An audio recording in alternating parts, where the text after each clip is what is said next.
अस्सलाम वालेकुम नाज़रीन, मैं हूं हसनैन चौधरी और इस वक्त हम जेहलम के इलाके गांव है चौटाला में मौजूद हैं, जहां पर दहशत की अलामत जो समझा जाने वाला एक ख़तरनाक मुजरिम जो है वो अपने अंजाम को पहुंचा है और उसके ऊपर तकरीबन 21 से ज़ायद मुकदमात थे और ऐसे मुकदमात के जो कि बहुत ही हीनियस थे। दौरान डकैती जो है वो जना करना, कत्ल करना, अगवा बराए तावान के केसेस, इसके साथ साथ भत्ता मांगना और बहुत से ऐसे केसेस थे जो कि वो शख्स करता था और उसने अपना एक पूरा मुनज़्ज़म गैंग बना रखा था। कई बार जेल भी गया, लेकिन जेल से रिहा होने के बाद दोबारा जो है वो इन्हीं इलाकों में आकर मुख्तलिफ वारदातों में मुलविस रहा और आखिरकार पुलिस ने गिरफ्तार किया और सीसीडी ने जो है वो उसको जो है वो गिरफ्तार करने के साथ उसको कैफरे किरदार तक भी पहुंचाया। तो इस वक्त डिस्ट्रिक्ट ऑफिसर जेहलम काजी फैसल मंजूर साहब हमारे साथ मौजूद हैं। इनसे हम जानते हैं कि वो कौन शख्स था और किस तरह से वारदातें करता था, कितने इसके गैंग मेंबर थे और कैसे उसको गिरफ्तार किया गया। जी सर, बताइएगा पहले तो कि ये जो आप बता रहे हैं ख़तरनाक मुलजिम जिसको फौजी के नाम से मशहूर था इस इलाके में, पूरा नाम क्या था, कैसे वो वारदातें करता था? बिस्मिल्लाहिर्रहमानिर्रहीम। उस्मान कादिर साहब, बहुत शुक्रिया कि आपने एक तो वक्त निकाला, इस गर्मी में लाहौर से आए और इस अहम टास्क के लिए। जिस बंदे का आप जिक्र कर रहे हैं, इसका पूरा नाम है अब्दुल रज़ाक उर्फ जाका। ये फ़ौजी के मशहूर था। फ़ौजी वजह से इसलिए मशहूर था कि इसने आर्मी में 15-16 साल जॉब की थी FF में। तो वहाँ से रिटायर होकर ये वापस आया। वापस आके फिर इसने गंदे बंदों का एक गैंग बना लिया, जिसमें ये कत्ल करता था, बत्ताखोरी करता था, अगवा बराए तावान, रैंसम, चोरी, डकैती, मसलन किसी जुर्म को भी ये नहीं छोड़ता था। यानी जितने भी हीनियस क्राइम है तमाम के तमाम में इनका ये चीफ पिंडी जातली जो जेहलम के साथ इनकी बाउंड्री लगती हैं, इसकी अपनी एक स्टेट बनी हुई थी। इसके अपने बंदों का ग्रुप था। बेसिकली जो दो गंदे ग्रुप थे, उसके जो अपने गांव जिसमें अभी आप खड़े हैं, इसी गांव का ये रहने वाला है चौटाला। दूसरा उसका जो पार्टनर था उसका नाम था मतलूब। जिस तरह ये जो रज़ाक उर्फ जाका और मतलूब दोनों इनकाउंटर में अपनी मौत आप मर गए, अपनी साथियों की तरंग से मर गए, एक गंदे बंदे से अलग। अच्छा, इनका तरीका वारदात क्या था? और अभी हमने जिन लोगों से बात की, इनके भी मर्डर हुए थे, इनको कैसे उन्होंने मर्डर किया और दूसरे जो जराइम करता था कैसे ये ऑपरेट कैसे करते थे? सर, असल में तो ये शूटर था बेसिकली। पैसा लेके ये बंदों को मर्डर करता था। अगर लोकल बंदों के आपस में कोई दुश्मनी है तो इसको इस्तेमाल करते थे। इसको 50 लाख दिया, करोड़ दे के ये बंदे को डेथ करता था। उसका सबसे बड़ा नुकसान से इसने बच्चियों से रेप किए, जना किया, मगर कोई हमारी बहनें भाई इस वजह से चुप कर गए कि हमारी बेइज्जती होगी। जिसका दिल करता था, पूरे इलाके में ये खौफ की अलामत था। तो इसने बहुत ही मतलब अगवाई बातवान बहुत ज़्यादा किए, कत्ल बहुत ज़्यादा किए, बहुत शूटर था, गंदा डकैती, चोरी, हर किस्म का काम करता था। अच्छा, ऑपरेट कैसे करता था? लोगों से बत्ता कैसे मांगता था? क्या तरीका वारदात क्या था? मसलन जो इसके जो टीम बार बैठी हुई थी ना जी, जिस तरह एक बार लोगों की यहाँ की दुश्मनी है, कोई अगर फ्रांस में है, जो अमेरिका में है, जो जर्मनी में है, वो कॉल करते थे। उनकी कॉल से ये आगे बंदे को थ्रेट करता था, मुझे 2 करोड़ दे, 1 करोड़ दे। तो वो अगर नहीं देते थे उनको, वो उसको पेमेंट करते थे, ये बंदों को मार देता था। तो अब तक पकड़ा क्यों नहीं गया? क्या वजह? इतनी देर से ये वारदातें कर रहा है, कोई बोल भी नहीं रहा इसके खिलाफ, तो कैसे मतलब ये हुआ? फिर पकड़ा इसलिए रहा ना जी कि एक तो थाना लेवल पे कोई बंदा उसको इसलिए नहीं पकड़ सकता था, थाने में उनका अपना बहुत ज़्यादा काम होता है। दूसरे लफ्ज़ों में आप थाने को परचून की दुकान कह सकते हैं। ये तो हुकूमत ने एक ऐसा डिपार्टमेंट बनाया जिसमें काफ़ी क्वालिफाइड कंस्टेबल से लेके IG साहब तक बड़े क्वालिफाइड लोग इसमें शामिल हैं, जो हर लेवल पे मेहनत करते हैं, क्योंकि बगैर मेहनत के कोई बंदा पकड़े नहीं जाता। रिसेंटली हमारी टीम ने 5 PO कत्ल के कराची और हैदराबाद से पकड़ के लेके आए हैं, जो कि ज़िला पुलिस के लिए नामुमकिन था। इसी वजह से एक अल्लाह ताला का निज़ाम कुदरत है कि अरूज के बाद जवाल लाजमी है, जवाल के बाद अरूज आदमी है। ये बहुत ज़्यादा अरूज हो गया था गंदे कामों का, तो अल्लाह ताला ने कोई ऐसा महकमा बनाना था कि जिस वजह से ये सारा काम ख़त्म हो रहा है। कि अच्छा, एक और चीज़ अभी थोड़ी देर पहले हम डिस्कस भी कर रहे थे कि वो यहाँ पे बैठ के जो कॉल्स की जाती थी वो व्हाट्सएप पे इंग्लैंड से और दूसरे ममालिक से ऑपरेट करता था, वो क्या तरीका है? सर, वो इंग्लैंड से कॉल करते थे ना अपने इसके मोबाइल पे, तो ये आगे मोबाइल से आगे कलेक्ट कर देता था कि वो पता नहीं चल सकता, उसको ट्रेस करना बड़ा मुश्किल हो जाता था। वैसे भी व्हाट्सएप की जो कॉल है वो ट्रेस नहीं होती। तो यहाँ मोस्टली जो लोग हैं जो इधर ये फॉरेन में रहते हैं, इंग्लैंड में, UK में, जर्मनी में, स्पेन में, बेल्जियम में, इटली में, इस एरिया में अगर 100 बंदा है तो उसमें 70 बंदा जो है वो उसकी फैमिली बाहर है करके है। तो बैकवर्ड एरिया, मगर वो ये साजिद फ्रांस में है वो। फ्रांस हो गया, सारा हो गया इस तरह करके। मगर ये है कि एक खौफ की लामत था, बहुत गंदा इंसान था, इलाका बेइंतहा खुश है। अच्छा, इसने शुरुआत कैसे की? मतलब जब फौज से रिटायर हुआ उसके बाद शुरुआत कैसे की? क्या बैकग्राउंड, क्या फैमिली बैकग्राउंड? सर शुरुआत ये थी ना कि ये जो चौटाला गांव है ना जी, ये काफ़ी क्रिमिनल लोगों का गांव है। ये जो मर्डर में इस तरह करके, तो जो बंदा जितना गंदा होता है इतना उसका स्कोप हो जाता है। इसे लगातार आगे पीछे 5-6 मर्डर किए। मर्डर करने के बाद ये खौफ की अलामत बन गया, पीओ हो गया। पीओ का नाम वैसे ही होता है कि फ़लाँ बंदा गाड़ी कहते हैं, तो कोई बंदा इसकी इन्फॉर्मेशन नहीं पास करता। लेकिन मोबाइल दौर है, बंदा पकड़ा जाता है। मगर इसका नेटवर्क बहुत बड़ा था, बहुत ज़्यादा था कि जो इसके साथ साथी थे, जो कोई गुजरात के हैं, कोई गिलगित बल्तिस्तान के हैं, कोई कश्मीर के हैं। असल में ये 2 बंदे थे जो मेन हेड था, अब्दुल रज़ाक उर्फ जाका फौजी और मतलूब मिर्ज़ा। अच्छा, ये भी पहले पता चला है कि ये गिरफ्तार रह चुका है। कितनी बार ये गिरफ्तार रहा और कुछ सुना है जेल भी तोड़ के बाहर आया? बड़ी दफ़ा गिरफ्तार हुआ है, फिर जेल से भी, ये पिंडी से भी भागा है। एक हमारे कांस्टेबल को भी शहीद किया था, एक सब इंस्पेक्टर को उसने गाजी किया था, उसको फायर लगा था। 2-3 दफ़ा भागा है। अब ज़री बात है ना जी, जेल इनके लिए एक किस्म का क्लब है जी। जब ये क्लब में चले जाते हैं, टाइम पे खाना मिलता है, अपनी बदमाशी करते हैं। कोई बंदा जब इनका केस चलता है कोई एविडेंस नहीं देता। और फिर बड़े अरूज के साथ, बड़े टेरर के साथ आते हैं, हम तो जेल काट के आ गए हैं, बरी हो गए हैं। तो जो शरीफ बंद होता है वो डरता है। पोफ्सों के ने रेप किए बच्चियों को, जिन्होंने डर के मारे। इसके और जो मेंबर्स हैं ग्रुप के? गुजरात के हैं जी, लाला मूसा टाइप के इस तरह के हैं, कश्मीर के हैं, गिलगित बल्तिस्तान के हैं। असल में ये अब जेल में इकट्ठे होते हैं ना, तो उधर ये ग्रुप बनता है लोगों का। अब देखें ना, एक बंदा गिलगित बल्तिस्तान के, इसके गिलगित बल्तिस्तान में क्या काम है? मगर उसने आके देखो डकैती की होगी या किसी मुकदमे में उधर गया होगा, तो ये टीम बन जाती है। अच्छा, मुलंगी का भी बारे में कहा जाता है कि वो भी इसके साथ, जो नामवर एक मुजरिम था, वो भी इसके साथ जेल से फरार हुआ था। जी आप अब बताइएगा। ये फर्स्ट टाइम 2005 में कत्ल के मुकदमे में जेल गया था। ये जहाँ जेल में तमाम गैंग वहाँ से बनी। गुजर खान में इसने प्रेसिडेंट वैन का ताले तोड़ के वहाँ से भागे थे। वो मलंगी भी उसी वैन से उसी टाइम भागा था यहाँ जेल के कस्टडी से। तो उस टाइम ये इनका गैंग बना। फिर उन्होंने डकैती की वारदातें डिस्ट्रिक्ट चकवाल में, जातली रोड पे,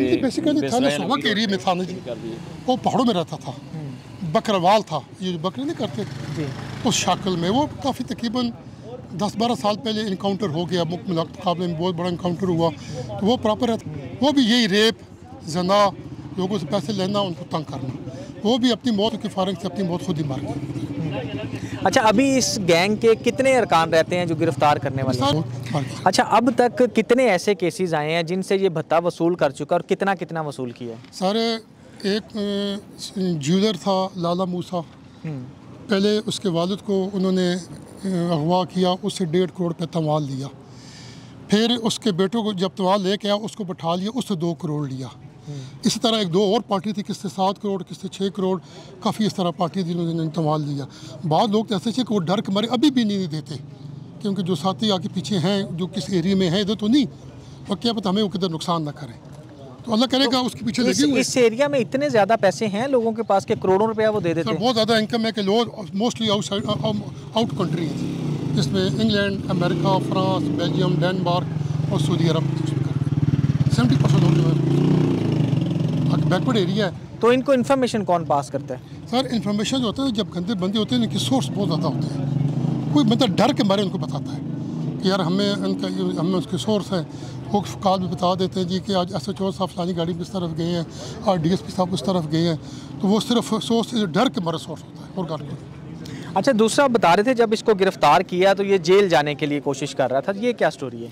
सर जेल जाने की ये कोशिश कर रहा था ना कि इसने काफ़ी लोगों से डीलिंग कर रहा था कि को बता रहा है 5 करोड़, को बता रहा है 3 करोड़ इसे दे रहा था मुकामी पुलिस को, या किस तरह बाखुदा अल्लाह बेहतर जानता है। उसका ये था कि ये सर जेल चला जाता, फिर इसकी एविडेंस किसने नहीं देनी थी, इसने बरी हो जाना था तरह करके। तो अभी जब गिरफ्तार किया गया है तो कैसे गिरफ्तार हुआ, इसका क्या गिरफ्तार? सर इधर एक सोसाइटी है बहुत बड़ी, पोश एरिया है जी, उसमें ये आई हुआ था। आप किसको तो नहीं पता, मोटरसाइकिल पे आए कौन है, इसके साथ पिस्टल भी होता है। हमारी जो टीम थी उनको पता था, उन्होंने बड़े तरीके से उसको इस तरह हिट किया कि वो समझा कि एक्सीडेंट हो गया। उसको समझ नहीं आई, अगर उसको समझ आती तो वो नुकसान करता। उसके बाद पिस्टल होता था, उससे तो भागना था। हमारे बंदों ने उसको कवर करना था, पकड़ना मुश्किल हो जाता है, मारना इजी हो जाता है। अच्छा, उसकी फैमिली भी इन सारी वारदातों में इन्वॉल्व होती थी या वो अकेला ही करता था? फैमिली है, उसका एक भतीजा है, वो गुजरात के एरिया में, इधर नहीं गुजरात के एरिया में, उसका एक भाई भी है और बीवी भी छोटे मोटे कामों में शामिल थी, मगर वो सारा उनके चक्कर उधर उधर गुजरात साइड पे है जी। इधर वो जिस गांव में आप खड़े हैं अल्हम्दुलिल्लाह अल्लाह के फजल से बड़ा बेहतर जा रहा है, बड़ा सुकून, और हर बंदा खुश सबको दुआ दे रहा है। CCD एडिशनल आई साहब को, IG साहब पंजाब को, उन्होंने लोगों को अच्छा तामन कर रहे हैं और गंदे लोगों का जो है खात्मा हो रहा है। और अच्छा, एक आखिरी सवाल ये बता दें कि 21 मुकदमात तो वो हैं जो आपके पास रिपोर्ट हैं जो इसके ख़िलाफ़ हैं, इसके अलावा जो आप बता रहे हैं कि लोग बताते नहीं थे, अभी कोई आके एप्लीकेशन या लोगों ने कोई बताया वारदातों के बारे में या केसेस के बारे में? सर काफ़ी ऐसी थी ना कि आउट ऑफ जो है उनको नहीं पता, आउट ऑफ रिकॉर्ड थी।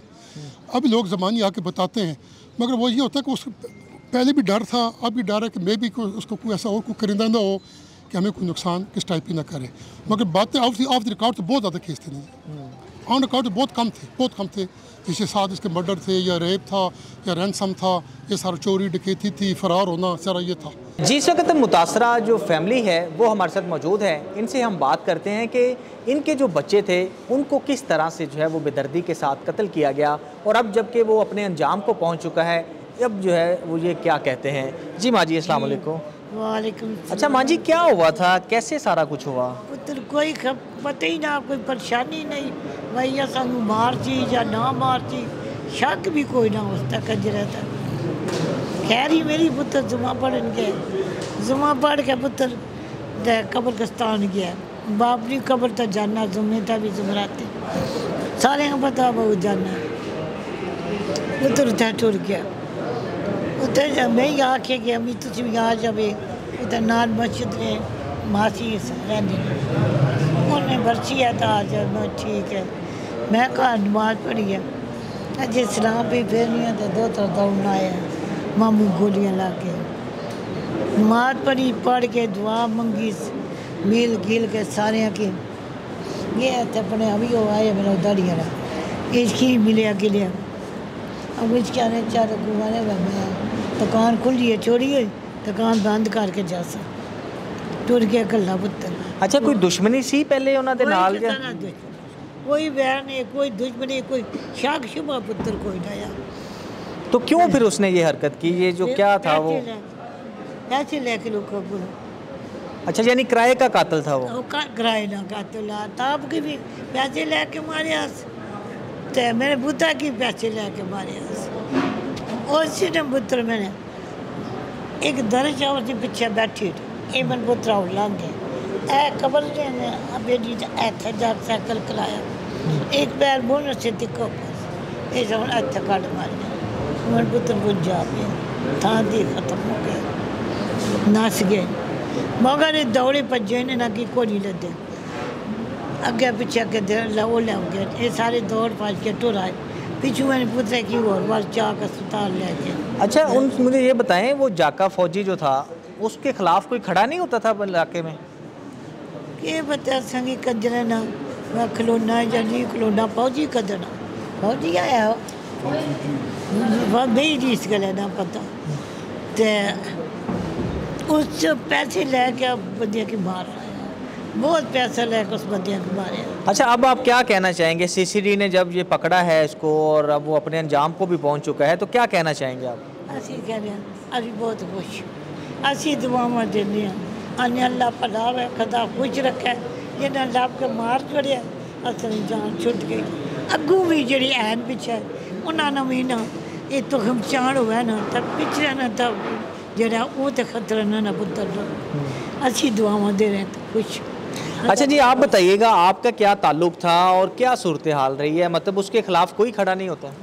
बिस्मिल्लाहिर्रहमानिर्रहीम। मैं मेरा बेटा सी दोए शहर जा रहे सन जेलम ना आयू जे नौकरां क्रास असां कीता ना आयू, एक नौकरां गलियां च खड़ोते ना आयू, जेड़ा ओपन एरिया खुला के छम उसकी आखने असी उत्थे छमे पहुंचे हाँ, पिछू मोटरसाइकिल ते रल के असें नाल मोटरसाइकिल ला के असें फायरिंग लग पे कर। मेरा बेटा जो आफ्ताब ना आयू मौके ते ही फौत हो गया ना आयू, मैं अपने फायर लग गई जी, ये अपने बाबा साहब ते सक्का अपना भतीजा कतल कर गया ना आयू।